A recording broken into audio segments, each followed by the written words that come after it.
Assalamualaikum warahmatullahi wabarakatuh. Innal hamdalillah nahmaduhu wa nasta'inu wa nastaghfiruh wa na'udzu billahi min syururi anfusina wa min sayyiati a'malina may yahdihillahu fala mudilla lahu wa may yudlil fala hadiya lahu. Asyhadu an la ilaha illallah wa asyhadu anna Muhammadan abduhu wa rasuluh. Amma ba'd. Berdiri saya di sini, saya ingin menyampaikan sebuah dakwah yang bertemakan tentang adab seorang pelajar. Dalam tradisi Islam dan pendidikan, adab seorang pelajar menjadi salah satu akses penting dalam mencapai keberkahan ilmu dan kejayaan hidup. Adab tidak hanya bermaksud kelakuan baik secara zahir, tetapi juga mencakup nilai-nilai rohani, akhlak, dan penghormatan dalam proses menuntut ilmu. Di sini saya akan menyampaikan poin-poin penting tentang adab. Poin yang pertama, pentingnya adab dalam menuntut ilmu. Adab mendahului ilmu. Dalam ajaran Islam, seorang yang tidak beradab sungkar untuk memperoleh keberkahan dalam ilmunya. Imam Malik pernah berkata, "Pelajarilah adab sebelum engkau mempelajari ilmu."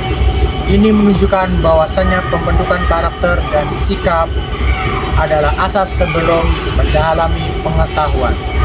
Poin yang kedua, adab terhadap guru. Adab terhadap guru dibagi menjadi 3. Yang pertama, menghormati guru. Guru adalah sumber ilmu dan menghormati mereka adalah kewajiban seorang pelajar. Jadi janganlah kalian meninggikan suara, memotong suara, atau membantah dengan kasar. Poin yang kedua, memohon restu.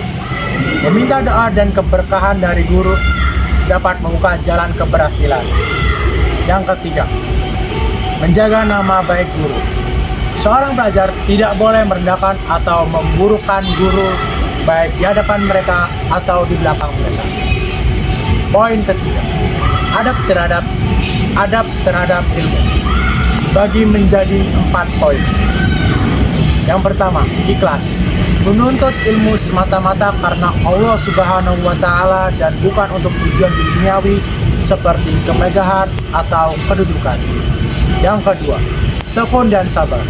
Menuntut ilmu memerlukan kesungguhan dan ketekunan walaupun menghadapi banyak cobaan. Yang ketiga, mengamalkan ilmu. Ilmu tanpa amal adalah sia-sia. Seorang pelajar perlu mengaplikasikan apa yang dipelajari dalam kehidupan sehari-hari.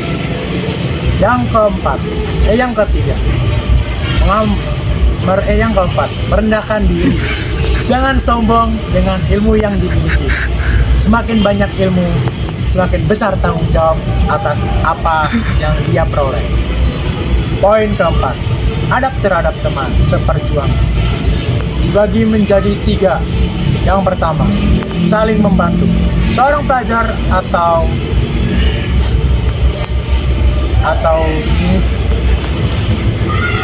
seorang pelajar perlu saling membantu khususnya dalam pelajaran. Yang kedua, menghormati pendapat. Apabila berbeda pendapat, gunakan cara yang sopan dan berdiskusi, tidak dengan menggunakan kasar. Yang ketiga, elakkan hasad dan dengki. Janganlah pernah kalian iri hati terhadap kejayaan rekan, tetapi jadikanlah dia motivasi untuk diri Anda. Poin kelima, adab terhadap masa dan tempat belajar dibagi menjadi 2.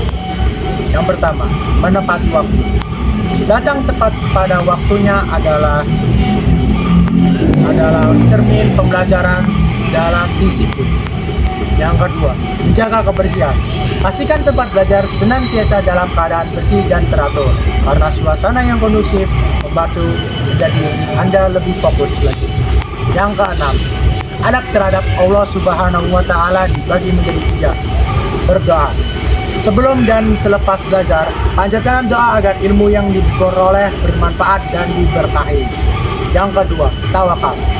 Setelah berusaha bersungguh-sungguh, serahkan hasilnya kepada Allah Subhanahu wa Ta'ala. Yang ketiga, meningkatkan keimanan. Dengan ilmu yang diperoleh, seorang pelajar perlu lebih mendekatkan diri kepada Allah Subhanahu wa Ta'ala. menutup. Adab seorang pelajar adalah elemen yang melengkapi proses menuntut ilmu. Ilmu yang diperoleh dengan adab akan membawa keberkahan, sementara ilmu tanpa adab boleh membawa kehancuran seperti moral dan spiritual. Sekian dari saya. Bila ada kata salah, mohon dimaafkan. Wassalamualaikum warahmatullahi wabarakatuh.